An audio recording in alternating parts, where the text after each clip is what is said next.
할렐루야, 반갑습니다. 오늘은 8월 8일 날마다 주께로 102쪽입니다. 성경 말씀은 시편 69편 13절로 21절 말씀입니다. 이 말씀을 가지고 영적 공감의 일치가 이루는 치유라는 제목으로 말씀을 나누고자 합니다. 사랑하는 성도 여러분, 여러분은 마음이 힘들고 괴로울 때 어떻게 그 문제를 해결하시는지요? 그 괴로운 감정 가운데 계속 머물러서 시간이 흐르기만을 기다리시는지요? 아니면 다른 일에 매달려서 바쁘게 시간을 보내며 그저 마음의 고통을 방치하고 있는 것은 아닌지요? 오늘 시편 69편은 다윗이 쓴 시입니다.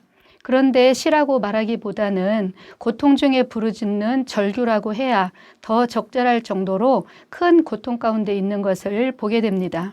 그가 처한 형편이 얼마나 극심한 고통이었는지를 깊은 수렁, 깊은 물, 깊음, 큰 물, 웅덩이라는 단어를 통해서 그 고난의 크기를 가늠해 볼 수 있습니다.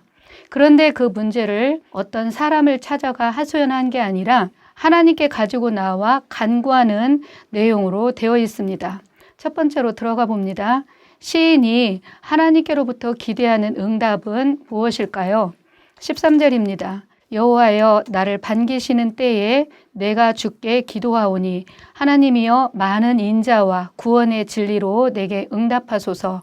14절 나를 수렁에서 건지사 빠지지 말게 하시고 나를 미워하는 자에게서와 깊은 물에서 건지소서.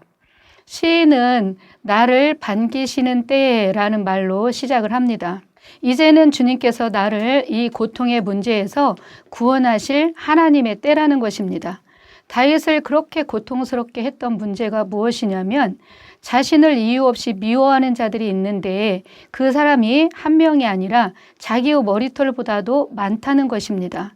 이렇게 자기를 미워하고 죽이려고 달려드는 수많은 원수들로부터 속히 건져주시되 지체하지 말아달라고 호소합니다. 이 진흙탕과 같은 문제 속에서 자신을 건져주시고 지켜주시고 돌보아달라고 호소하는 것이지요. 더 이상은 주님의 얼굴을 숨기지 마시고 자신에게 나타나달라고 절규합니다. 지금 주님이 나를 건져주시지 않으면 안 된다는 절박한 마음을 가지고 간구하면서 구원 요청을 하고 있습니다. 이 시편 69편과 22편은 비슷한 양상을 띠고 있는데 중요한 몇 구절은 예수님의 고난과 연결되어 있음을 알 수 있습니다. 그러므로 다윗이 당한 이 고통은 장차 예수님을 통해 성취될 예언성을 갖고 있는 것을 알 수 있기에 다윗이 예수님의 고난을 먼저 경험한 고통이라는 것을 알 수 있게 됩니다. 요한복음 15장 23절로 24절에서 예수님은 이렇게 말씀하셨습니다. 나를 미워하는 자는 또 내 아버지를 미워하는도다. 내가 아무도 못한 일을 그들 중에서 하지 아니하였더라면 그들에게 죄가 없었으려니와 지금은 그들이 나와 내 아버지를 보았고 또 미워하였도다. 그렇습니다. 예수님이 이 땅에 오셔서 하신 일은 사람을 살리고 병을 고치고 귀신을 쫓아내고 고통 가운데 있는 자들을 풀어서 살리는 선한 일들을 행하셨습니다. 그럼에도 불구하고 이유 없는 미움을 당하고 수모를 겪으며 고통을 당했다는 것을 알 수 있는 대목입니다. 또한 예수님은 이 땅에 육신을 입고 사시는 동안에 희노애락의 감정을 가지고 그것을 다 느껴보고 경험해 보신 분이셨습니다. 그래서 우리가 당하는 모든 고통과 괴로움, 슬픔과 아픔, 기쁨과 즐거움을 다 공감하심으로 치유해 주는 분이십니다. 두 번째입니다. 시인이 구원을 요청하고 있는 여호와의 성품은 어떠할까요? 16절입니다. 여호와여 주의 인자하심이 선하시오니 내게 응답하시며 주의 많은 긍휼에 따라 내게로 돌이키소서. 주님은 인자하시고 긍휼이 많으신 분으로 묘사되어 있습니다. 13절에도 보면 하나님이여 많은 인자와 라고 말씀을 합니다. 이 구절을 현대인의 성경으로 보면 주의 인자를 주의 사랑으로, 주의 긍휼을 주의 자비로 기록하고 있습니다. 그렇습니다. 하나님은 사랑과 자비로운 분이십니다. 다윗은 하나님의 그 놀라운 사랑과 자비하심에 기대어 자신을 돌아보아 달라고 간구하고 있습니다.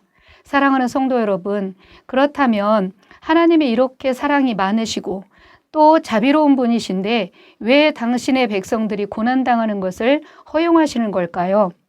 당신이 사랑하는 백성들만큼이라도 고난당하지 않도록 막아주시면 얼마나 좋을까요?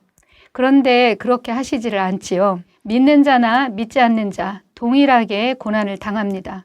우리가 고난당할 때 가장 큰 고통은 내가 당하는 그 고통의 이유를 모를 때입니다. 차라리 그 고난 당하는 이유라도 알면 좀 더 쉬울 텐데 왜 당하는지 모르고 고통이 다 지나고 나서야 알게 되는 경우들이 있습니다. 예수님의 고난을 통해서 알 수 있듯이 하나님의 뜻을 이루기 위한 고난일 수도 있고 욥처럼 사단의 참소로 당하는 고난일 수도 있습니다. 또 고난을 통해 삶의 불순물을 빼고 연단하기 위한 경우도 있고 고난당하는 또 다른 사람들을 유롭게 하시려고 미리 겪게 하는 고난일 수도 있습니다. 그것이 어떠한 경우가 됐든 우리가 고난당할 때 하나님이 그저 구경만 하고 계시거나 그 고난의 문제를 번쩍 들어서 치워주시기보다는 그 고난을 이겨낼 수 있도록 힘을 더하시고 돕고 계신다는 것을 우리가 알아야 하고 또한 믿어야 합니다. 세 번째입니다. 시인이 고난당하는 가운데 간절히 찾고 있는 대상이 있습니다. 그게 누구일까요? 20절입니다.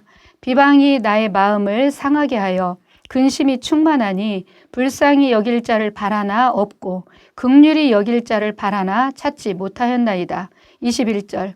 그들이 쓸개를 나의 음식물로 주며 목마를 때에 초를 마시게 하였사오니 라고 말씀을 합니다. 여기서 쓸개는 독이나 독성을 가진 식물로 보는데 그것을 음식물로 주었다는 것입니다. 이것은 정기적이고 상습적으로 고통을 주어서 생명에 위협을 가하고 있다는 것을 알 수 있게 되지요.